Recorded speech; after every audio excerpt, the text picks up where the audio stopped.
Morning students. तो जैसे कि आप लोगों को पता है हमारे इस चैनल पे एनाटॉमी एंड फिजियोलॉजी के अभी कुछ टॉपिक को डील किया जा रहा है। जैसे कि मैंने इससे पिछले वाला जो वीडियो था उसमें एनाटॉमी में introduction of anatomy and physiology साथ साथ जिसके टर्मिनोलॉजीज और ऑर्गेनाइजेशन ऑफ ह्यूमन बॉडी को बताया था। तो आज का जो लेक्चर होगा वो ह्यूमन सेल पे होगा। ह्यूमन सेल का स्ट्रक्चर क्या होता है और ह्यूमन सेल के फंक्शंस क्या होते हैं। तो चालू करते हैं, स्टार्ट करते हैं इस यूनिट को, इस टॉपिक को। सबसे पहले अगर हम लोग बात करें सेल की स्टडी को, सेल की स्टडी को क्या बोलते हैं, तो जो सेल की स्टडी होती है उसको हम लोग साइटोलॉजी बोलते हैं। यहाँ पे एक टर्म दिया हुआ है, आप लोग ऊपर में देख पा रहे होंगे कि ऐसा मेडिकल साइंस का ऐसा ब्रांच जिसमें हम लोग केवल और केवल सेल की स्टडी करते हैं, उस ब्रांच को हम लोग क्या बोलते हैं, साइटोलॉजी बोलते हैं। तो यहाँ पे एक एमसीक्यू क्वेश्चन बन सकता है कि साइटोलॉजी इज नोन एज, तो स्टडी ऑफ सेल, यहाँ पे उसका आंसर हो जाएगा। तो नेक्स्ट अगर बात करें हिस्ट्री ऑफ सेल, तो जैसे कि हम लोगों को पता है हिस्ट्री थोड़ा बहुत पहले से हम लोग जानते हैं, थोड़ा सा इसके यहाँ पे रिव्यू करते हैं कि सेल का खोज सबसे पहले किसने किया था और उन्होंने किस तरह से किया था। तो जैसे कि हम लोगों को पता है कि जो रॉबर्ट हुक हैं, रॉबर्ट हुक साइंटिस्ट, वो 1665 में 1665 में कुछ माइक्रोस्कोप में वो कुछ एग्जामिन कर रहे थे और जो कॉर्क का वो एक स्लाइस लिए थे, एक टुकड़ा लिए थे, कॉर्क का एक स्लाइस का एक टुकड़ा लिए थे और वो उसको एग्जामिन कर रहे थे माइक्रोस्कोप में। तब उन्होंने देखा कि इस जो कॉर्क का टुकड़ा है इसमें कुछ लिविंग थिंग पाया जाता है और उन्होंने उस जो कॉर्क का स्लाइस था उसको जब उन्होंने और डिटेल से एग्जामिन किया तो उनको एक स्ट्रक्चर दिखा और जो स्ट्रक्चर था वो हॉनीकॉम्ब लाइक स्ट्रक्चर था और उन्होंने एक वर्ड दिया और उस वर्ड को बोलते हैं हम लोग सेल। अब अगर बात करें इसकी हिस्ट्री की तो ये ऑलरेडी हम लोग ऑलरेडी जानते हैं, इसका थोड़ा सा रिव्यू किया हम लोगों ने। अब हम लोग देखते हैं सेल क्या होता है। तो सेल क्या होता है उससे पहले थोड़ा सा और पीछे जाते हैं, क्योंकि हम लोग जो है इस वीडियो में या इस चैनल पे एनाटॉमी एंड फिजियोलॉजी के वीडियोस को हम लोग डील कर रहे हैं। तो एनाटॉमी एंड फिजियोलॉजी का एक्चुअल जो मतलब होता है study of human body, and physiology का मतलब होता है study of structure of human body, anatomy का मतलब होता है, और study of function of human body physiology का मतलब होता है। यानी कि एनाटॉमी एंड फिजियोलॉजी की डील कर रहे हैं तो हम लोग यहाँ पे ह्यूमन सेल की स्टडी करेंगे। तो उससे पहले हम लोग देखते हैं, जब हम लोग बात करते हैं सेल की, तो सेल एक्चुअल में दो प्रकार के पाए जाते हैं। एक जो होता है यूकेरियोटिक सेल, दूसरा जो होता है प्रोकैरियोटिक सेल। मैंने जिसके बारे में यहाँ पे मेंशन नहीं किया है, अब वो थोड़ा सा मैं बता देता हूँ कि यूकेरियोटिक सेल क्या होता है, प्रोकैरियोटिक सेल क्या होता है। उसमें ज्यादा डिटेल से अपन नहीं जाते हैं। यूकेरियोटिक सेल का मतलब होता है एक वेल डेवलप्ड सेल जिसमें एक वेल डेवलप्ड न्यूक्लियस पाया जाता है, और प्रोकैरियोटिक सेल का मतलब होता है जिसमें एक वेल डेवलप्ड न्यूक्लियस का लैकिंग होता है, ये पाया नहीं जाता है, बोल सकते हैं। अब अगर बात करें ह्यूमन सेल की, तो ह्यूमन सेल जो होता है एक यूकेरियोटिक सेल होता है और इसके बारे में हम लोग इस वीडियो में देखने वाले हैं। तो सबसे पहले हम लोग देखते हैं डेफिनेशन। तो डेफिनेशन की अगर बात करें, cell is the structural, functional and smallest unit of the living thing. कोई सा भी लिविंग थिंग, बट यहाँ पे हम लोग बात करें ह्यूमन ह्यूमन बॉडी की, तो ह्यूमन बॉडी भी एक लिविंग थिंग के अंदर आता है।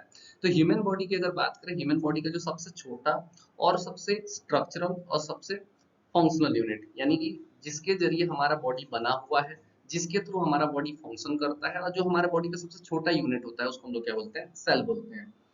अगर बात करें इसके कॉन्सेप्ट की, सेल का कॉन्सेप्ट जानना बहुत जरूरी है, क्योंकि सेल में मैंने यहाँ पे तीन कॉन्सेप्ट मेंशन किए हैं जो कि बहुत मैंने इंपॉर्टेंट सोचा, जो कि बहुत जरूरी है अगर हम लोगों को एनाटॉमी एंड फिजियोलॉजी को डील करना है। इसमें से कुछ ऐसे कॉन्सेप्ट हैं जो बार बार हमारे सारे सिस्टम के डील करते वक्त आएंगे। पहला कॉन्सेप्ट की अगर बात करें, तो every cell is generated from the old cell. जैसे मैंने बताया कि जो सेल होता है हमारे बॉडी का सबसे स्ट्रक्चरल और फंक्शनल और स्ट्रक्चरल यूनिट होता है, बट ये जो सेल होता है वो आता कहाँ से है। तो यहाँ से कुछ सोचने वाली बात है नहीं, यहाँ मैंने फर्स्ट कॉन्सेप्ट में ही लिख दिया कि हर एक सेल जो होता है, चाहे कोई सा भी सेल हो, वो हमेशा अपने पुराने सेल से ही आएगा। अगर बात करें फर्स्ट सेल की, एक ह्यूमन बॉडी बनेगा तो फर्स्ट सेल से ही स्टार्ट होगा। तो अगर बात करें फर्स्ट सेल भी हमेशा वो ओल्ड सेल से ही आएगा, किसी मेल और फीमेल के एक ओवम और एक स्पर्म के फर्टिलाइजेशन होने से ही ये फर्स्ट सेल बनता है। तो हम लोग बोल सकते हैं कि सेल हमेशा पुराने सेल से ही आता है। तो इस तरह से हम लोग बोल सकते हैं कि the every cell is generated from the old cell. दूसरा कॉन्सेप्ट ये बोलता है कि the characteristics of cells are transfer one cell to another cell by the genetic material. जितने भी उसके कैरेक्टरिस्टिक्स पाए जाते हैं, चाहे कोई भी कैरेक्टरिस्टिक्स हो एक्स वाई जेड, वो कैरेक्टरिस्टिक्स जब एक सेल से दो सेल में डिवीजन होगा, डिवाइड होगा, तो जो ओल्ड सेल का कैरेक्टरिस्टिक्स है वो नए सेल में चला जाएगा, जो उसमें जेनेटिक मटेरियल होते हैं उनके थ्रू। इसको अभी मैं जब सेल डिवीजन बताऊंगा तो एक एक करके एक्सप्लेन करूंगा, ठीक है। और इस चैप्टर में मैंने स्ट्रक्चर जब बताऊंगा वहां पे न्यूक्लियस और न्यूक्लियोस के बारे में जब डिटेल से बताऊंगा तो वहां पे मैं बताऊंगा जेनेटिक मटेरियल क्या होते हैं। और इनका एक्चुअल काम होता है कैरेक्टरिस्टिक्स को एक जनरेशन से दूसरे जनरेशन या एक सेल से दूसरे सेल में ट्रांसफर करने का काम होता है। तो ये दूसरा दूसरा कॉन्सेप्ट हो गया। तीसरा कॉन्सेप्ट की अगर बात करें, जो कि मुझे लगता है यहाँ पे सबसे इंपॉर्टेंट यहाँ पे ये कॉन्सेप्ट होता है, the activity of body is depend on the activity of cell. हमारे बॉडी की एक्टिविटी कैसी है या किस तरह से है, वो हमारे सेल की एक्टिविटी पे डिपेंड करेगा। अगर एक अपन एग्जांपल के तौर पे लेते हैं, एक ह्यूमन बॉडी में एक ऑर्गन पाया जाता है जिसको हम लोग हार्ट बोलते हैं। हार्ट की अगर बात करें, हार्ट टिश्यू से मिलकर बना हुआ है और जो टिश्यूज है वो सेल से मिलकर बना हुआ है। सोचो अगर मान लो उस हार्ट में प्रेजेंट सेल अगर काम करना बंद कर दे या फंक्शन ना कर पाए या एक्टिव ना हो, तो डेफिनेटली वो जो टिश्यूज है वो भी डेथ कर जाएंगे और हार्ट भी क्या होगा, फंक्शन नहीं करेगा। डेफिनेटली अगर हार्ट फंक्शन करना बंद कर देगा तो हमारा बॉडी डेफिनेटली मर जाएगा। तो इस तरह से हम लोग बोल सकते हैं ऐसे सारे ऑर्गन में होता है, रेस्पिरेटरी सिस्टम में, लंग में, जितने भी ऑर्गन होते हैं सारे ऑर्गन की बात करें, क्योंकि हमारा जो बॉडी है वो बना ही है सेल से। क्योंकि हमने स्टार्टिंग से ही बताया था कि सेल जो होता है हमारे बॉडी का स्ट्रक्चरल यूनिट होता है। तो इस तरह से कह सकते हैं कि स्ट्रक्चरल यूनिट के साथ साथ ये फंक्शनल यूनिट होता है, क्योंकि अगर सेल काम करेगा तभी टिश्यूज काम करेंगे, अगर टिश्यूज काम करेंगे तभी ऑर्गन काम करेगा, अगर ऑर्गन काम करेंगे एक पर्टिकुलर सिस्टम काम करेगा, और जब पूरे हमारे बॉडी के सारे सिस्टम काम करेंगे या एक्टिव फॉर्म में होंगे तो हमारा बॉडी एक्टिव फॉर्म में होगा। ये कॉन्सेप्ट यहाँ पे बड़ा इंपॉर्टेंट रोल प्ले करता है। अभी जितने भी हम लोग टॉपिक डील करेंगे ये वाला कॉन्सेप्ट मैं बार बार यहाँ पे यूज करने वाला हूँ। बेसिकली अगर बात करें तो activity of body is depend on the activity of cell, ये थर्ड कॉन्सेप्ट है। अब यहाँ पे बात करते हैं हम लोग स्ट्रक्चर की, सेल के स्ट्रक्चर की। तो एक ह्यूमन बॉडी के सेल का स्ट्रक्चर किस प्रकार से होता है, किन किन चीजों से मिलकर बना होता है, तो यहाँ पे चार चीजों से बेसिकली मिलकर बना होता है। पहला सेल मेम्ब्रेन, जिसको हम लोग प्लाज्मा मेम्ब्रेन भी बोलते हैं। दूसरा न्यूक्लियस। तीसरा साइटोप्लाज्म। और चौथा सेल ऑर्गेनेल्स, जिसको हम लोग प्रोटोप्लाज्म भी बोलते हैं। ये चारों चीजें क्या है इसके बारे में अभी यहाँ पे डिटेल से भी देखने वाले हैं। नेक्स्ट स्लाइड की अगर बात करें, इसमें एक्सप्लेन करता हूँ चारों चीजों को थोड़ा थोड़ा, देन इसके बारे में कंप्लीट डिटेल से अपन देखेंगे। सबसे पहली बात, ये एक सेल का स्ट्रक्चर है। तो यहाँ पे आप लोग देख पा रहे होंगे ये वाला जो लेयर है, जो ये है सबसे बाहरी वाला जो लेयर होता है, आउटर लेयर, इसको हम लोग बोलते हैं सेल मेम्ब्रेन या प्लाज्मा मेम्ब्रेन। अब सेल मेम्ब्रेन और प्लाज्मा मेम्ब्रेन सबसे आउटर लेयर होता है। इसके क्या काम होते हैं, ये किन किन चीजों से बने होते हैं, मैं अभी इसको डिटेल से बताऊंगा। थोड़ा सा अपन इसके अंदर जाते हैं। ये जो बीच में एक हम लोग को स्ट्रक्चर दिखाई दे रहा है, इसको हम लोग बोलते हैं न्यूक्लियस। ठीक है। और ये न्यूक्लियस का ये जो आउटर वाला लेयर होगा, इस आउटर वाले लेयर को हम लोग बोलेंगे न्यूक्लियर मेम्ब्रेन। जैसे सेल का जो आउटर लेयर है उसको हम लोग सेल मेम्ब्रेन बोल रहे हैं, ऐसे ही जो न्यूक्लियर है, न्यूक्लियस के जो आउटर लेयर होगा उसको हम लोग न्यूक्लियर मेम्ब्रेन बोलेंगे। यहाँ पे मैंने इसको इसलिए बताया क्योंकि मुझे एक तीसरा चीज और बताना है, साइटोप्लाज्म। अगर बात करें इस न्यूक्लियर मेम्ब्रेन और इस सेल मेम्ब्रेन दोनों के बीच में ये जो स्पेस है, इस स्पेस में एक फ्लूइड पाया जाता है जो कि क्लियर फ्लूइड होता है, एकदम पानी के जैसे क्लियर होता है। और उस फ्लूइड को हम लोग बोलते हैं साइटोप्लाज्म, और इसको हम लोग साइटोसोल के नाम से भी जानते हैं। तीन चीजें यहाँ से कवर हो गई। पहला पहला अगर बात करें, साइटोप्लाज्म क्लियर हो गया, एक फ्लूइड होता है यहाँ पे। दूसरी चीज यहाँ पे सेल मेम्ब्रेन क्लियर हो गया। तीसरी चीज यहाँ पे न्यूक्लियस, और न्यूक्लियस के साइड में पाया जाने वाला जो लेयर होता है उसको हम लोग बोलते हैं न्यूक्लियर मेम्ब्रेन, जो कि अपन डिटेल से देखने वाले हैं। चौथी बात, जो सेल बना होता है चौथी चीजों से, होता है सेल ऑर्गेनेल, जिसको हम लोग प्रोटोप्लाज्म बोलते हैं। प्रोटोप्लाज्म की अगर बात करें तो इस सेल मेम्ब्रेन के अंदर, ये जो सेल मेम्ब्रेन है, इस सेल मेम्ब्रेन के अंदर जितने भी ऑर्गेनिल्स होते हैं, इस फ्लूइड को छोड़ करके, जो यहाँ पे फ्लूइड प्रेजेंट है जिसको मैंने क्या नाम दिया था, साइटोप्लाज्म, इस फ्लूइड को छोड़ करके जितने भी यहाँ पे ऑर्गेनिल्स पाए जाते हैं या जितने भी स्ट्रक्चर्स पाए जाते हैं, इन सारे स्ट्रक्चर को हम लोग बोलते हैं सेल ऑर्गेनिल्स या प्रोटोप्लाज्म, जिसमें माइटोकॉन्ड्रिया भी आ जाएगा, लाइसोसोम भी आ जाएगा, गोल्जी ऑपरेटस भी आ जाएगा, न्यूक्लियस भी आ जाएगा, उसके अलावा राइबोसोम आ जाएंगे, एंडोप्लाज्मिक रेटिकुलम आ जाएंगे, ये सारे चीजें इसके अंदर पाए जाते हैं। तो बेसिकली अगर बात करें स्ट्रक्चर ऑफ सेल की, तो स्ट्रक्चर ऑफ सेल में हम लोग चार चीजें यहाँ पे देख रहे हैं। पहली बात, जो सेल होता है चार चीजों से मिलकर बना होता है। पहला जो है सेल मेम्ब्रेन, जो सबसे आउटर लेयर पे होता है, जिसको हम लोग प्लाज्मा मेम्ब्रेन बोलते हैं। दूसरी चीज, अंदर पे हमारा एक स्ट्रक्चर होता है जिसको न्यूक्लियस बोलते हैं, और उसका जो बाहरी लेयर होता है उसको न्यूक्लियर मेम्ब्रेन बोलते हैं। और न्यूक्लियर मेम्ब्रेन और जो सेल मेम्ब्रेन होता है उसके बीच में जो फ्लूइड पाया जाता है जो कि क्लियर होता है, उसको हम लोग साइटोप्लाज्म बोलते हैं। और इसके अलावा अगर बात करें, वहां पे कुछ और ऑर्गेनिल्स पाए जाते हैं जिसको हम लोग क्या बोलते हैं, प्रोटोप्लाज्म या सेल ऑर्गेनिल्स बोलते हैं। ये चार चीजों से मिलकर के ह्यूमन सेल बना होता है। अब अगर बात करें ये जो सेल मैंने बताया 4 पार्ट, इसकी कंप्लीट स्टडी हम लोग करते हैं नेक्स्ट स्लाइड में। तो सबसे पहले हम लोग देखते हैं सेल मेम्ब्रेन, जिसको हम लोग प्लाज्मा मेम्ब्रेन बोलते हैं। पहली बात अगर बात करें, the cell membrane are protective sheath that involve the cell body, envelop the cell body. अगर बात करें, ये है कि जो सेल मेम्ब्रेन होता है ये सबसे आउटर लेयर होता है, और ये क्या करता है, सेल को प्रोटेक्ट करने का काम करता है और एनवेलप का काम करता है। एनवेलप का मतलब होता है कवर करने का काम करता है, किसी भी चीज को जो कवर करता है उसको हम लोग एनवेलप बोलते हैं। तो जो सेल है, सेल का सबसे आउटर लेयर है, तो ये प्रोटेक्शन का काम करेगा। साथ साथ ये क्या करता है, सेल के अंदर जितना भी स्ट्रक्चर है जिसको हम लोग सेल बॉडी बोलते हैं, उसको ये क्या करता है, कवर करने का भी काम करता है। दूसरी चीज अगर बात करें, it separate the intracellular and extracellular fluid.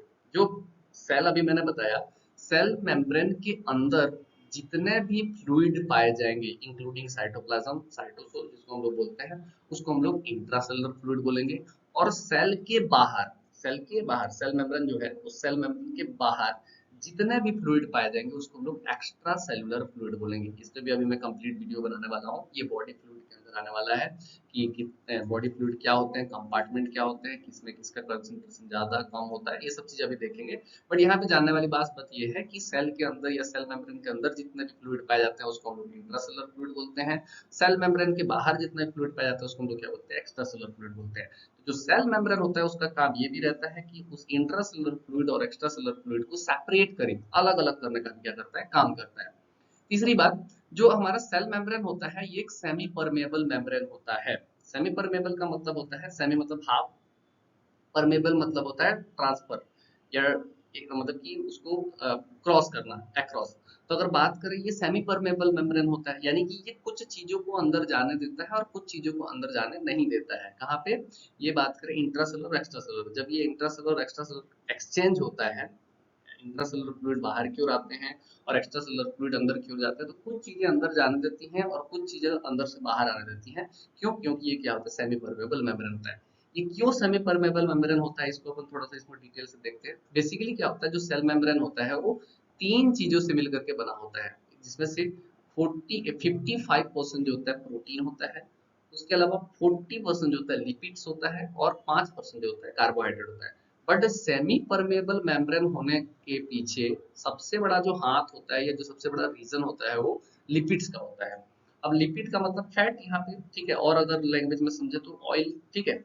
अब अगर बात करें, जैसे ऑयल होता है, तो अगर हम लोग उसमें वाटर दे देते हैं तो डेफिनेटली क्या होता है, जो पानी होता है वो ऊपर तैरने लगता है। या मान लो सपोज करो पानी है, तो उसमें हम लोग तेल डाल देते हैं, तो जो क्या बोलते हैं, तेल है ऊपर तैरने लगता है, क्योंकि वो डिजोल्व हो नहीं पाता है। क्योंकि ये जो मेम्ब्रेन है ये किससे मिलके बना है, 40% लिपिड से मिलके बना होता है। तो होता क्या है कि जितने भी फैट सॉल्युबल सब्सटेंस होते हैं उसको अंदर जाने देता है, और जितने भी वाटर सॉल्युबल सब्सटेंस होता है उसको क्या करता है, रोक लेता है। तो इस तरह से हम लोग बोलते हैं कि कुछ चीजों को अंदर जाने देता है और अंदर से बाहर आने देता है, बट कुछ चीजों को ना ही अंदर जाने देता है ना ही अंदर से बाहर आने देता है, और इस तरह से क्या करता है, सेमी परमेबल मेम्ब्रेन का काम करता है। अगर बात करें इसके थिकनेस की, जो सेल मेम्ब्रेन होता है उसका जो थिकनेस होता है लगभग 7.5 नैनोमीटर होता है। यहाँ पे ये जरूर ध्यान देना, ठीक है, ये नहीं है, ये है, नैनोमीटर होता है। और ये एमसीक्यू में यहाँ पे क्वेश्चंस आ सकता है। तो यहाँ पे जानने वाली बस बात ये है कि सेल मेम्ब्रेन सबसे आउटर लेयर होता है, इसके साथ साथ ये सेमी परमेबल मेम्ब्रेन होता है, जो कि तीन चीजों से मिलकर के बना होता है, प्रोटीन, लिपिड्स और कार्बोहाइड्रेट। और लिपिड से बना है, इसलिए क्या होता है, सेमी परमेबल मेम्ब्रेन का काम करता है। और इसकी जो अप्रोक्सीमेटली या जो एवरेज थिकनेस होती है 7.5 नैनोमीटर का होता है। नेक्स्ट अगर बात करें फंक्शंस क्या क्या होते हैं, अगर सिंपल सी बात है, अगर आउटर लेयर में प्रेजेंट है तो इसके कुछ फंक्शंस भी होंगे। तो पहला फंक्शन है प्रोटेक्टिव फंक्शन। प्रोटेक्टिव फंक्शन जैसे कि हम लोगों ने स्टार्टिंग में ही बोला था कि ये आउटर में प्रेजेंट है, तो ये क्या करता है, it protect the cytoplasm and protoplasm. Cytoplasm और प्रोटोप्लाज्म उसके अंदर पाए जाते हैं। अब अंदर अगर पाए जाते हैं तो मान लो सपोज करो कोई फॉरेन पार्टिकल्स आया, कोई एंटीजन आया, या कोई टॉक्सिक सब्सटेंस आया, तो उसको रोकने का काम कौन करेगा, सबसे पहले जहां जो क्या क्या प्रेजेंट है, सेल मेम्ब्रेन प्रेजेंट है, तो सेल मेम्ब्रेन क्या करता है, रोकने का काम करता है। तो इस तरह से हम लोग बोल सकते हैं कि प्रोटेक्शन का काम करता है। नेक्स्ट है सेलेक्टिव परमेबिलिटी, जैसे मैंने अभी बताया ये सेमी परमेबल होता है, तो ये कुछ चीजों को अंदर जाने देता है, कुछ चीजों को अंदर जाने नहीं देता है। It act as a semi permeable membrane which allow only some substance pass through it. और ये कौन से सब्सटेंस होंगे, केवल और केवल जो फैट सॉल्युबल सब्सटेंस होंगे या जो लिपिड सॉल्युबल सब्सटेंस होंगे उन्हीं को क्या करेगा, अंदर जाने देगा, और जो वाटर सॉल्युबल सब्सटेंस होंगे उनको अंदर जाने नहीं देगा। तीसरी absorptive function. Absorptive function basically क्या होता है, जैसे मैंने बताया कि जो सेल्स होते हैं वो क्या करते हैं, हमारे बॉडी को हमारे बॉडी का जो फंक्शनल स्ट्रक्चरल और स्मॉलेस्ट यूनिट होता है, तो ये जो सेल होते हैं अगर डेफिनेटली अगर बात करें तो ये अगर काम करना करना है इनको या एक्टिव फॉर्म में होना है तो इनको एनर्जी चाहिए, और एनर्जी चाहिए तो डेफिनेटली ये कहाँ से लेके आएंगे, तो इनको न्यूट्रिएंट चाहिए, ऑक्सीजन चाहिए, तो ऑक्सीजन और न्यूट्रिएंट लेकर के कौन आता है, ब्लड लेकर के आता है, तो वहां से उनको लेने का काम यानी कि एब्जॉर्ब करने का काम कौन करेगा, सेल मेम्ब्रेन करेंगे, ब्लड वेसल से ऑक्सीजन को लेना और वहां से न्यूट्रिएंट को लेना, तो उसका जो काम कौन करेगा, सेल मेम्ब्रेन ही करेगा, तो ये एब्जॉर्प्टिव फंक्शन को करता है। जैसे ये एब्जॉर्प्टिव फंक्शन को करता है, सेल ये एक्सक्रीटरी फंक्शन को भी क्रिएट करेगा, क्योंकि जो सेल है वो अपना वेस्ट भी प्रोड्यूस करेगा, जैसे ये कार्बन डाइऑक्साइड, ठीक है, एमोनिया, तो इसको ये बाहर निकालने का भी काम करता है, ब्लड में ये ब्लड में वेन में ये डालने का भी काम करता है, जिसके थ्रू ये किडनी से होकर के बाहर निकल जाए या स्वेटिंग से होकर के निकल जाए, तो ये वेस्टेज या कार्बन डाइऑक्साइड है तो लंग्स से होकर के निकल जाए, तो जितने भी वेस्ट होते हैं उसको ये एक्सक्रीट आउट करने के लिए सबसे पहले तो ये बाहरी लेयर है तो ये एक्सक्रीट आउट करने का भी क्या करता है, काम करता है, चौथा। नेक्स्ट है पांचवा, एक्सचेंज ऑफ दी गैस। जैसे मैंने अभी बताया कि जो ब्लड वेसल्स होते हैं वो ऑक्सीजन को लेकर के आते हैं ब्लड के थ्रू, कहाँ लेकर के आते हैं, जहाँ पे टिश्यूज होते हैं, ठीक है। अब टिश्यूज होते हैं तो किसके थ्रू आएंगे, कैपिलरीज के थ्रू आएंगे, और यहाँ पे क्या होता है, एक्सचेंज होता है, इसको हम लोग इंटरनल गैस एक्सचेंज बोलते हैं। जब मैं रेस्पिरेटरी सिस्टम बताऊंगा तो तब मैं इसको डिटेल से बताऊंगा। तो ये क्या करते हैं, ऑक्सीजन को लेते हैं और कार्बन डाइऑक्साइड को देने का काम करते हैं, तो इसलिए हम लोग बोल सकते हैं ये गैस एक्सचेंज करने यहाँ पे काम करते हैं। तो पहला जो स्ट्रक्चर था वो सेल मेम्ब्रेन, तो सेल मेम्ब्रेन को हम लोग प्लाज्मा मेम्ब्रेन भी बोलते हैं, जो कि तीन चीजों से मिलकर के बना होता है, लिपिड्स, प्रोटीन और कार्बोहाइड्रेट, जिसमें से जो प्रोटीन होता है 55% का होता है, जो प्रोटीन होता है वो 5%, सॉरी प्रोटीन जो होता है 55% का होता है, कार्बोहाइड्रेट 5% का होता है, और जो लिपिड्स होता है लगभग 40% का होता है, और साथ साथ इसका जो थिकनेस होता है 7.5 नैनोमीटर का होता है। ये सेमी परमेबल मेम्ब्रेन होता है, ये पांच प्रकार के फंक्शन को करता है, पहला स्ट्रक्चर। दूसरे स्ट्रक्चर की अगर बात करें, साइटोप्लाज्म। साइटोप्लाज्म के बारे में हम लोग को जानने को ज्यादा कुछ है नहीं, बेसिकली मैंने यहाँ पे स्टार्टिंग में ही एक्सप्लेन कर दिया था कि जो साइटोप्लाज्म होता है वो जो न्यूक्लियर मेम्ब्रेन होता है और जो हमारा सेल मेम्ब्रेन होता है, उन दोनों के बीच में एक फ्लूइड पाया जाता है, इस फ्लूइड को ही हम लोग क्या बोलते हैं, साइटोप्लाज्म बोलते हैं। और बात करें ये जो होता है क्लियर होता है, देखो क्लियर लिक्विड पोर्शन क्लार्ड साइटोसोल, ठीक है, जो कि बहुत प्रकार के क्या करते हैं, प्रोटीन सब्सटेंस, कार्बोहाइड्रेट, लिपिड्स और इलेक्ट्रोलाइट को कंटेन करके रखे रहते हैं। क्यों इस सब चीजों को कंटेन करके रखे रहते हैं, क्योंकि उसमें जितने भी सेल ऑर्गेनिल्स प्रेजेंट है उन सारे सेल ऑर्गेनिल्स को ये जो है नरिशमेंट प्रोवाइड करने का भी काम करते हैं, इसलिए ये जो साइटोप्लाज्म होता है वहाँ पे सब्सटेंस कैरी करते हैं, जिसमें से प्रोटीन, कार्बोहाइड्रेट, लिपिड और इलेक्ट्रोलाइट होते हैं, ठीक है, तो साइटोप्लाज्म ये होता है। नेक्स्ट अगर बात करें थर्ड जो थिंग है अपना, सेल ऑर्गेनिल्स, मैंने बताया सेल ऑर्गेनिल्स को हम लोग प्रोटोप्लाज्म भी बोलते हैं। ये क्या है, we have seen the cytoplasm of typical cell contain various structure, there are referred to as cell organelles apart from the nucleus। उस सेल मेम्ब्रेन के अंदर जो भी सेल मेम्ब्रेन मैंने अभी बताया, जो कि सबसे बाहर वाला लेयर होता है प्रोटोप्लाज्म, जिसको हम लोग क्या बोलते हैं, प्लाज्मा मेम्ब्रेन बोलते हैं, उसके अंदर जितने भी स्ट्रक्चर होते हैं, सिर्फ और सिर्फ न्यूक्लियस को छोड़ करके जितने भी स्ट्रक्चर होते हैं सबको हम लोग क्या बोलते हैं, सेल ऑर्गेनिल्स या प्रोटोप्लाज्म बोलते हैं। अब हम लोग इसको देखते हैं, माइटोकॉन्ड्रिया। तो माइटोकॉन्ड्रिया की अगर बात करें तो जो माइटोकॉन्ड्रिया होता है एक मेम्ब्रेन बाउंडेड सेल ऑर्गेनिल्स होता है, जो कि हमारे बॉडी का पावर हाउस कहलाता है, ठीक है, ये एनर्जी को स्टोर करके रखता है, और ये लगभग लगभग हर एक जो न्यूक्लियस होता है उसमें पाया जाता है। अगर बात करें जो माइटोकॉन्ड्रिया होता है उसका स्ट्रक्चर की अगर बात करें, जो माइटोकॉन्ड्रिया होता है वो दो लेयर से मिलकर के बना होता है, जो आउटर लेयर होता है वो स्मूथ मेम्ब्रेन से मिलकर के बना होता है, यहाँ पे आप लोग देख पा रहे होंगे, माइटोकॉन्ड्रिया होता है जो आउटर लेयर होता है ये स्मूथ मेम्ब्रेन से मिलकर के बना होता है, जबकि जो इनर लेयर होता है वो थ्रोन इनटू द फोल्ड्स, यानी कि ये होता क्या है कि जो माइटोकॉन्ड्रिया है, पहली बात तो ये एनर्जी को स्टोर करके रखने का काम करता है, दूसरी बात अगर बात करें दो लेयर से मिलकर के बना होता है, जो पहला लेयर होता है स्मूथ होता है, बट जो इनर वाला लेयर होता है वो फोल्ड होता है, इस तरह से क्या होता है, फोल्ड होता है, और ये जो इनर सरफेस होता है बहुत सारे फोल्ड में क्या होता है, प्रेजेंट रहता है, और ये क्या करता है, सरफेस एरिया को बढ़ाता है, अगर डेफिनेटली अगर उसमें फोल्डेड है तो सरफेस एरिया को बढ़ाएगा, ठीक है, क्योंकि उसमें क्या होता है, मुड़ा हुआ होता है। नेक्स्ट है गोल्जी अपार्टस। गोल्जी अपार्टस की अगर बात करें हर एक सेल में पाया जाता है, सिर्फ और सिर्फ आरबीसी को छोड़ करके। अगर बात करें यहाँ पे एमसीक्यू क्वेश्चन बन सकता है कि गोल्जी अपार्टस जो है वो ऐसा कौन सा सेल है जिसमें नहीं पाया जाता है, तो आरबीसी में नहीं पाया जाता है, बाकी हर एक सेल में क्या होता है पाया जाता है। अगर बात करें गोल्जी अपार्टस की, तो इसका एक बहुत इंपॉर्टेंट काम होता है, जैसे मैंने यहाँ ऊपर में बताया कि जो माइटोकॉन्ड्रिया होता है उसका काम होता है एनर्जी को स्टोर करना, बट जो गोल्जी अपार्टस होता है वो जो स्टोर्ड एनर्जी है, उस स्टोर्ड एनर्जी को जितने भी सेल ऑर्गेनिल्स है उनको डिस्ट्रीब्यूट करने का जो काम करता है वो गोल्जी अपार्टस का होता है या गोल्जी कॉम्प्लेक्स का होता है। इसमें 5 से 6 ऐसे फ्लैटेंट, जब इसके स्ट्रक्चर भी देखेंगे तो इस प्रकार से इस तरह से हम लोग को देखने को मिलता है, तो लगभग 5 से 8 फ्लैटेंट मेम्ब्रेन सैक देखने को मिलता है। सैक का मतलब होता है जहाँ पे जैसे एक स्पेस होता है उसको हम लोग क्या बोलते हैं सैक बोलते हैं। और ये जो सैक होता है इसका यहाँ पे एक पर्टिकुलर नाम भी है जिसको हम लोग क्या बोलते हैं सिस्टर्नेबल बोलते हैं। ठीक है, नेक्स्ट अगर बात करें, ये जो होता है न्यूक्लियस के पास में पाया जाएगा। थर्ड थिंग अगर बात करें, न्यूक्लियस का हमेशा ये पास में पाया जाएगा, it is situated in near the nucleus. Next third thing है एंडोप्लाज्मिक रेटिकुलम। तो एंडोप्लाज्मिक रेटिकुलम की अगर बात करें, ये जो होते हैं कुछ ट्यूब्यूल्स और माइक्रोसोमल वेसिकल से मिलकर के बने होते हैं। और इसकी अगर बात करें, इसका जो मेन काम होता है, this structure form an interconnection between organelles and cell membrane. इसका जो मेन काम होता है उसके अंदर जितने भी सेल ऑर्गेनेल्स हैं और जो सेल मेम्ब्रेन है उन दिनों के बीच में कम्युनिकेशन स्थापित करने का या कम्युनिकेशन स्टेबल करने का जो है काम कौन करता है, एंडोप्लाज्मिक रेटिकुलम करता है। इसके अलावा ये कितने प्रकार के पाए जाते हैं, तो ये 2 प्रकार के पाए जाते हैं, एक है रफ एंडोप्लाज्मिक रेटिकुलम और एक होता है स्मूथ एंडोप्लाज्मिक रेटिकुलम। अब मैंने यहाँ पे जब नॉन बॉन्डेड सेल और सेल ऑर्गेनल्स के स्ट्रक्चर के बारे में बता रहा था, तो सबसे नीचे में एक मैंने वर्ड बताया था राइबोसोम। तो जो राइबोसोम होते हैं ये इसी के सरफेस के ऊपर पाए जाते हैं। जो एंडोप्लाज्मिक रेटिकुलम होता है उसी के, जैसे मान लो सपोज करो ये एंडोप्लाज्मिक रेटिकुलम है, तो इसके जो सरफेस होंगे, इस सरफेस पे क्या पाए जाएंगे, राइबोसोम पाए जाएंगे।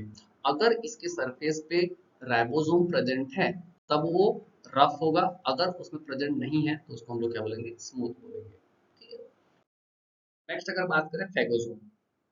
फेगोसोम क्या होता है, होता क्या है बेसिकली कि जो हमारे सेल होते हैं वो फेगोसाइटोसिस का भी काम करते हैं। फेगोसाइटोसिस का मतलब होता है जब हमारे बॉडी में कोई फॉरेन पार्टिकल्स आता है तो उसको एनगल्फ करते हैं, और इस प्रोसेस को हम लोग क्या बोलते हैं, फेगोसाइटोसिस बोलते हैं। अब ये जो फेगोसाइटोसिस होते हैं ये क्या करते हैं, मतलब जो फेगोसाइटोसिस का प्रोसेस हुआ रहता है, इस फेगोसाइटोसिस के प्रोसेस में जितने भी जो बैक्टीरिया और एंटीजेंस हैं उनको इन्होंने एनगल्फ किया है, ये क्या करते रहते हैं, फ्लॉट करते रहते हैं, घूमते रहते हैं। देन इनको क्या करते हैं, जो साइटोप्लाज्म होता है वो किसी एक पर्टिकुलर जगह पे सेपरेट करके उसको एक बाउंडेड करके एक जगह पर रख देता है, जिसको हम लोग क्या बोलते हैं, फेगोसोम्स बोलते हैं। ठीक है, नेक्स्ट है लाइसोसोम। तो लाइसोसोम की अगर बात करें तो ये जो है स्फेरोइडल बॉडीज है जो कि हाइड्रोलेज एंजाइम से मिलकर के बना होता है। इसका जो मेन काम होता है, ये जो जितने भी सब्सटेंस होते हैं, जो वाइड वैरायटी के सब्सटेंस होते हैं, उस वाइड वैरायटी के सब्सटेंस को क्या करता है, डीजनरेट करने का काम करता है। हाइड्रोलेज एंजाइम को ये कंटेन करता है, और ये जो हाइड्रोलेज एंजाइम होता है, ये हाइड्रोलेज एंजाइम उसको डीजनरेट करने का काम करता है, या डीजनरेट बोल सकते हैं, डिग्रेडिंग बोल सकते हैं, यानी कि उसको तोड़ने का क्या करता है, काम करता है। इसके साथ साथ ये जो है सेम चीज आरबीसी को छोड़ करके हर एक सेल में प्रेजेंट होता है, और जितने भी अनवांटेड सब्सटेंस होता है, टॉक्सिक सब्सटेंस होता है, इसको ये डाइजेस्ट करने का काम करता है। और जितने भी वेस्ट हैं हमारे सेल में, जितने वेस्ट प्रोडक्ट पाए जाते हैं उसको वहां पे रिमूव करने का क्या करता है, काम करता है। इसके साथ साथ इसका एक ये है कि ये कभी कभार क्या करता है कि जो हमारे नॉर्मल सेल्स होते हैं उसको भी एनगल्फ कर लेता है। इसको हम लोग इसीलिए इसको हम लोग क्या बोलते हैं, suicidal bag of the cell भी बोलते हैं। नेक्स्ट है पैरोक्सीसोम। पैरोक्सीसोम जो होते हैं कुछ छोटे छोटे स्पेरिकल मेम्ब्रेन बाउंडेड ऑर्गेनिल्स होते हैं जो कि एंजाइम को कंटेन करते हैं, जो कि डिटॉक्सिफाई करने का काम करता है। अगर कोई पॉइजनिक सब्सटेंस आया तो उसको डिटॉक्सिफाई और ऑक्सीडेशन करने का काम करता है। ऑक्सीडेशन का मतलब होता है break down of sorry oxidation का मतलब होता है एडिशन ऑफ ऑक्सीजन। ठीक है, तो ये इसको करने का भी क्या करता है, काम करता है। नेक्स्ट है सेंट्रोसोम। तो सेंट्रोसोल का जो है एक इंपॉर्टेंट रोल होता है सेल डिवीजन में। इसके नेक्स्ट वाले स्लाइड में मैं सेल डिवीजन बताने वाला हूँ, सेल डिवीजन क्या होता है, तो उस पर हम लोग सेंट्रोसोम को देखेंगे। तो यहाँ पे एक छोटा सा मैंने और स्ट्रक्चर बताया है जो मैंने पहले भी बताया था। तो जैसे कि मैंने इसको थोड़ा सा यहाँ पे समराइज कर देते हैं सारे स्ट्रक्चर को। तो बेसिकली अगर बात करें ये वाला जो स्ट्रक्चर है इसको हम लोग क्या बोलेंगे, सेल मेम्ब्रेन या प्लाज्मा मेम्ब्रेन बोलेंगे, ठीक है। इसके अंदर जितने भी सब्सटेंस पाए जाएंगे, ठीक है, इसको हम लोग क्या बोलेंगे, सेल ऑर्गेनिल्स बोलेंगे, न्यूक्लियस को छोड़ के, ठीक है। इसमें जो फ्लूइड पाया जाएगा इसको हम लोग क्या बोलेंगे, साइटोप्लाज्म बोलेंगे, और इसमें ढेर सारे क्या पाए जाते हैं, सेल ऑर्गेनिल्स पाए जाते हैं, जो कि बाउंडेड और नॉन बाउंडेड दोनों होते हैं। जैसे कि अगर बात करें सबसे पहले ये माइटोकॉन्ड्रिया है, जैसे मैंने बताया कि इसके दो लेयर पाए जाते हैं, ठीक है। पहला वाला लेयर और दूसरा वाला लेयर मैंने बताया था क्या होता है, मुड़ा हुआ होता है। तो देखो इस तरह से मुड़ा हुआ है, ठीक है। दूसरा मैंने बताया था ये एनर्जी को स्टोर करने का काम करता है। दूसरा मैंने यहाँ पे बताया था गोल्जी अपार्टस। तो जो गोल्जी अपार्टस होता है मैंने बताया था 5 से 8 जो है यहाँ पे प्लेटन सैक लाइक स्ट्रक्चर बने होते हैं। तो इस प्रकार से सैक लाइक स्ट्रक्चर बने होते हैं जिसको स्टेरने बोलते हैं, और इसका काम होता है जो एनर्जी उसने स्टोर किया है उसको डिस्ट्रीब्यूट करने का काम होता है। देन ये लाइसोसोम हो गए, ठीक है। यहाँ पे एंडोप्लाज्मिक रेटिकुलम, यहाँ पे दो प्रकार के मैंने बताया था, एक में आरबीसी पाया जाता है तो एक में आरबीसी नहीं पाया जाता है। इसमें देखो स्मूथ नजर आ रहा है क्योंकि इसमें राइबोसोम पाया नहीं जाते हैं, और इसमें राइबोसोम पाया जाता है, नॉट आरबीसी, सॉरी, ठीक है। तो ये इस प्रकार से हम लोग बोल सकते हैं।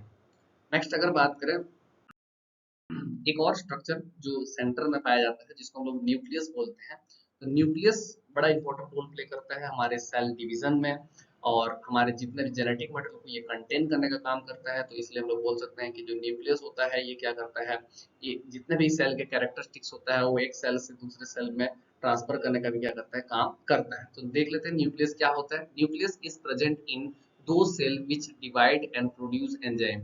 उन सारे सेल्स में प्रेजेंट होते हैं जो क्या करते हैं, डिवाइड होने की एबिलिटी रखती है। जैसे हम लोग पता है कुछ सेल जो डिवाइड नहीं होते, जैसे नर्व सेल है हमारे बॉडी में, नर्व सेल डिवाइड नहीं होता है, तो इसमें जो है न्यूक्लियस नहीं प्रेजेंट होगा। तो ऐसे सेल्स जो डिवाइड होती हैं उनमें ये न्यूक्लियस पाया जाता है।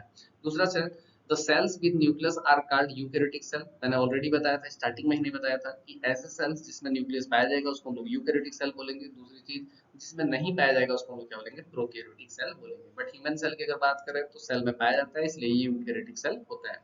Most of the cells have one nucleus called uninuclear cell, and कुछ सेल ऐसे भी होते हैं, few cells type cells has many nucleus are called multinuclear। कुछ ऐसे सेल होते हैं जिसमें दो या दो से अधिक सेल अधिक न्यूक्लियर पाए जाते हैं जिसको हम लोग मल्टी न्यूक्लियर सेल बोलते हैं। और मोस्ट ऑफ द सेल्स में जो है केवल और केवल एक ही न्यूक्लियस पाया जाता है जिसको हम लोग यूनी न्यूक्लियर सेल बोलते हैं। अब जैसे हम लोगों ने सेल के कंपोनेंट देखे थे, ऐसे आज देखते हैं थोड़ा सा न्यूक्लियस के कंपोनेंट। तो न्यूक्लियस के कंपोनेंट की अगर बात करें, न्यूक्लियस के तीन कंपोनेंट होते हैं। पहला है न्यूक्लियर मेम्ब्रेन, दूसरा है न्यूक्लियोप्लाज्म, और तीसरा है न्यूक्लियस, ठीक है। तो न्यूक्लियर मेम्ब्रेन क्या होता है, जैसे सेल मेम्ब्रेन होगा, सिंपल सी बात है, मैंने स्टार्टिंग में ही बताया था कि न्यूक्लियस को कवर करने वाला एक मेम्ब्रेन होगा जिसको हम लोग क्या बोलेंगे, न्यूक्लियर मेम्ब्रेन बोलेंगे, जो कि दो लेयर से मिलकर के बना होता है, डबल लेयर से मिलकर के बना होता है। और ये क्या होता है, परमिएबल होता है। इसका जो नेचर होता है क्या होता है, परमिएबल होता है। जब अगर हम लोग बात करें सेल मेम्ब्रेन की, तो सेल मेम्ब्रेन जो होता है वो सेमी परमेबल होता है, कुछ चीजों को आने जाने देता है, बट ये जो होता है ये सारी चीजों को बाहर से अंदर और अंदर से बाहर आने देगा, ठीक है। क्यों, क्योंकि ये जो इसका काम होता है कम्युनिकेट करने का काम होता है। जैसे मैंने बताया था कि सेल मेम्ब्रेन और न्यूक्लियर मेम्ब्रेन के बीच में जो होता है एक फ्लूइड प्रेजेंट होता है जिसको हम लोग क्या बोलते हैं, साइटोप्लाज्म बोलते हैं। और अभी इसके अंदर हम लोग देखेंगे कि न्यूक्लियस के अंदर एक फ्लूइड पाया जाएगा जिसको हम लोग क्या बोलेंगे, nucleus, sorry sorry, nuclear membrane और जो सेल मेम्ब्रेन होता है उसके बीच में जो फ्लूइड पाया उसको साइटोप्लाज्म बोलते हैं। और जो न्यूक्लियर मेम्ब्रेन है उसके अंदर एक फ्लूइड प्रेजेंट होगा जिसको हम लोग क्या बोलेंगे, न्यूक्लियोप्लाज्म बोलेंगे या न्यूप्लाज्म बोलेंगे। तो इन दोनों के बीच में कम्युनिकेट करने का भी जो काम होगा वो कौन करेगा, हमारा न्यूक्लियर मेम्ब्रेन करेगा। तो देख लेते हैं न्यूप्लाज्म क्या होता है। जैसे मैंने अभी बताया कि इसके अंदर एक फ्लूइड पाया जाता है जिसको हम लोग क्या बोलते हैं, न्यूप्लाज्म बोलते हैं। तो ये जो न्यूप्लाज्म होते हैं ये क्या होता है, जेल लाइक स्ट्रक्चर होता है, ठीक है, जेल लाइक ग्राउंड सब्सटेंस होता है। पहले हम लोगों ने देखा तो क्लियर फ्लूइड होता है, उसमें कोई सा भी जेल लाइक स्ट्रक्चर नहीं रहता है। उसमें क्या होता है, क्लियर फ्लूइड होता है जो कि कुछ प्रोटीन, कार्बोहाइड्रेट और इलेक्ट्रोलाइट को कंटेन करता है। बट यहाँ पे अगर बात करें, ये जेल लाइक स्ट्रक्चर होता है, थोड़ा स्टिकी होता है, और ये क्या करता है, जेनेटिक मटेरियल को कंटेन करने का काम करता है, डीएनए और आरएनए को। मैंने बताया था कि सेल के अंदर न्यूक्लियस होता है और न्यूक्लियस के अंदर जेनेटिक मटेरियल होता है, और इसी जेनेटिक मटेरियल के जरिए जब सेल डिवाइड होगा तो एक सेल से अंदर सेल में सारे कैरेक्टरिस्टिक्स को ट्रांसफर करेगा। नेक्स्ट है ये जो डीएनए प्रेजेंट होते हैं इसके अंदर, ये जो होता है क्रोमेटिड से मिलकर के बने होते हैं, कुछ धागा जैसी स्ट्रक्चर प्रेजेंट होती है जिसको हम लोग क्रोमेटिड बोलते हैं। और ये जो क्रोमेटिन होते हैं ये जो होते हैं रोड शेप के क्रोमोसोम को बनाते हैं। और ये जो क्रोमोसोम होते हैं ये हम लोग ये जो क्रोमोसोम होते हैं जस्ट सेल डिवाइड होने से पहले ये रेप्लिकेट हो जाता है, और रेप्लिकेट होने के बाद अपने अपने पोल पे चले जाते हैं और दो नए नए सेल बनाते हैं। ये मैं बाद में एक्सप्लेन करूंगा, ठीक है। नेक्स्ट न्यूक्लियाई क्या होता है। न्यूक्लियस के अंदर सबसे जो सेंटर में एक थिक सा सब्सटेंस होता है जिसको हम लोग क्या बोलते हैं न्यूक्लियाई बोलते हैं, या न्यूक्लियोल्स भी बोल सकते हैं उसको अनदर लैंग्वेज में। इसमें क्या होता है, एक मतलब कि जो न्यूक्लियस होता है उसमें एक या एक से अधिक न्यूक्लियाई पाए जा सकते हैं। जैसे अभी हम लोगों ने सेल में देखा कि एक से अधिक सेल भी पाए जा सकते हैं, ठीक है। और ये जो न्यूक्लियाई होते हैं या जो न्यूक्लियोस होते हैं ये आरएनए को क्या करते हैं, कंटेन करते हैं, साथ साथ कुछ प्रोटीन को भी कंटेन करते हैं। और ये जो आरएनए होते हैं ये कहाँ से बनते हैं, तो जो क्रोमोसोम होते हैं उस क्रोमोसोम जो क्रोमोसोम होते हैं वो क्रोमोसोम को ही क्या करता है, ये आरएनए को बनाने का काम करता है, ठीक है। तो बेसिकली अगर बात करें तो ये था हमारा स्ट्रक्चर जिसमें हम लोगों ने सेल मेम्ब्रेन देखा, सेल मेम्ब्रेन के बाद हम लोगों ने सेल ऑर्गेनेल्स देखा, साइटोप्लाज्म और न्यूक्लियस देखा। अब न्यूक्लियस के फंक्शन को थोड़ा सा देख लेते हैं कि कौन कौन से फंक्शन को करता है। तो अगर बात करें इसके फंक्शन की तो सबसे पहले control the all activities of cell, cell के अंदर जितनी भी एक्टिविटीज होगी उसको कंट्रोल करने का काम करेगा। आरएनए को सिंथेसाइज करने का काम करेगा। मैंने यहाँ पे लास्ट टाइम पे बताया था कि न्यूक्लियाई में जो क्रोमोसोम होते हैं क्रोमोसोम न्यूक्लियाई को बनाया आरएनए को बनाते हैं, तो इसलिए बोल सकते हैं कि न्यूक्लियाई जो है न्यूक्लियस का पार्ट होता है। तो न्यूक्लियस ही क्या करता है, आरएनए को बनाने का काम करता है। उसके अलावा control the cell division through the genes, इसके बाद जब सेल डिवीजन पढ़ेंगे तो उसको भी कंट्रोल करने का काम ये करता है। इसके अलावा स्टोर हेरिडिटरी, हेरिडिटरी का मतलब होता है जितना भी जेनेटिक कैरेक्टरिस्टिक्स होता है उसको हम लोग हेरिडिटरी बोलते हैं, जो कि उसको स्टोर करने का भी काम करता है, उसको एक पीढ़ी से दूसरे पीढ़ी तक ट्रांसफर करने का काम करता है। और इसके साथ साथ ये जो होता है जैसे सेल डिवीजन में भी क्या होता है, इसका बहुत इंपॉर्टेंट रोल होता है। तो ये है न्यूक्लियस के फंक्शन। तो ये था कंप्लीट जो डिटेल स्टडी था सेल के बारे में, सेल के स्ट्रक्चर के बारे में, सेल ऑर्गेनल्स के स्ट्रक्चर के बारे में। Thank you. तो बने रहिए हमारे इस यूट्यूब चैनल के साथ, ऐसे ही सारे कंटेंट एक एक करके आते रहेंगे।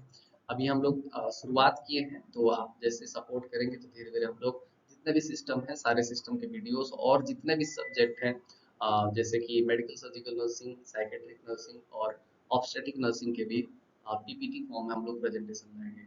आपको जिसका वीडियो चाहिए होगा उसको कमेंट बॉक्स में जरूर कमेंट करिए, जिससे हम लोग आपके कमेंट को देखते हुए हम लोग उस कंटेंट को प्रोवाइड करने का प्रयास करेंगे। Thank you.